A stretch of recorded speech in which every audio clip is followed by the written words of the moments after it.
Good. Okay, welcome class to ABEN 110 Processing Lab. It's an unusual time, and I believe you guys will be able to get this video. And but the most preferable condition is for you guys to come in person for us to really actually do this lab. But I know most of you guys will be able to come in person for us to do the lab.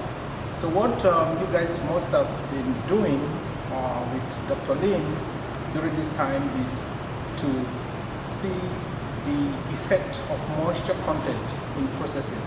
You know, moisture content is one of the most important parameter in biological material processing, and one of the most important things is for us to know how we can measure moisture content. So our lab, our processing lab for ABEN 110 will be divided into two parts. The first part will be comparing the different moisture determination methods, and we'll also see how we can do grain conditioning. So let's say we have a particular moisture content of our grain, and we have a target moisture content we want to achieve. How do we do that? So that's what we'll do in the part one. And in the part two, we'll see the effect of moisture in the hulling oat. So the grain we'll be using is unhulled oat. Let me just show you guys a sample of that. So we have unhulled oat that you guys will be working on in the lab. So each team or group will have approximately 400 grams, and normally I will assign the team their target moisture content for the grain conditioning. But before we look into the calculation, as you guys will have seen in the lab manual, there is a formula that will help you to calculate what amount of water you will need to add to get to your target moisture. But once you have your 400 grams, the first most important thing is to determine what is the moisture content of our grain before we can decide, or we can do the calculation to know what amount of moisture we need to add to get to this our target moisture content. So we have moisture content determination methods.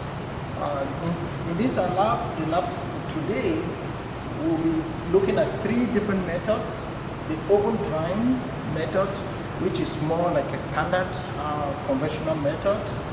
The thermogravimetric method, where the system will go into the lab and you guys will see that it has an infrared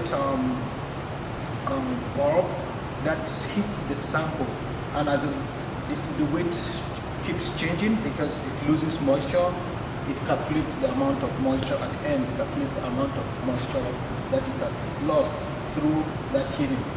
Then we have the third method through an electrical capacitant. It uses kind of an RF, radio frequency technology. We will see that also.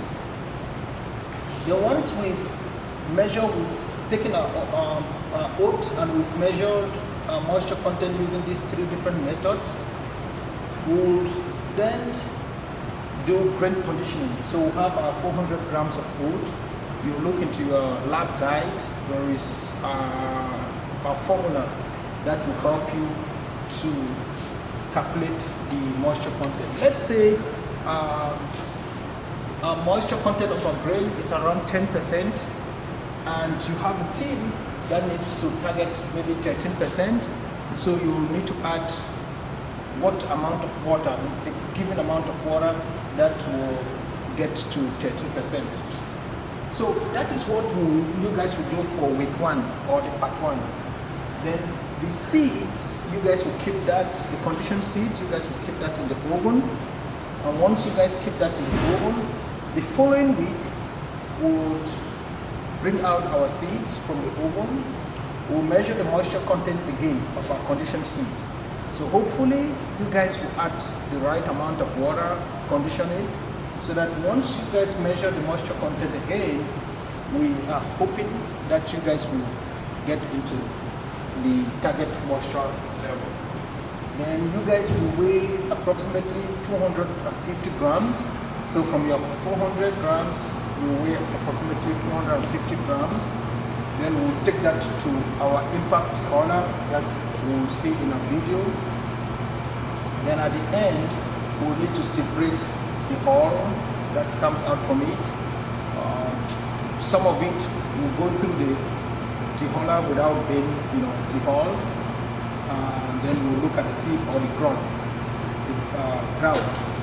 depending on how you pronounce it. The ground. It's just the seeds, the seeds that are dehulled. So we'll try and separate that with the aspirator. Then, but the aspirator doesn't really do a good job. But you guys will, sit and see how to manually separate that perfectly.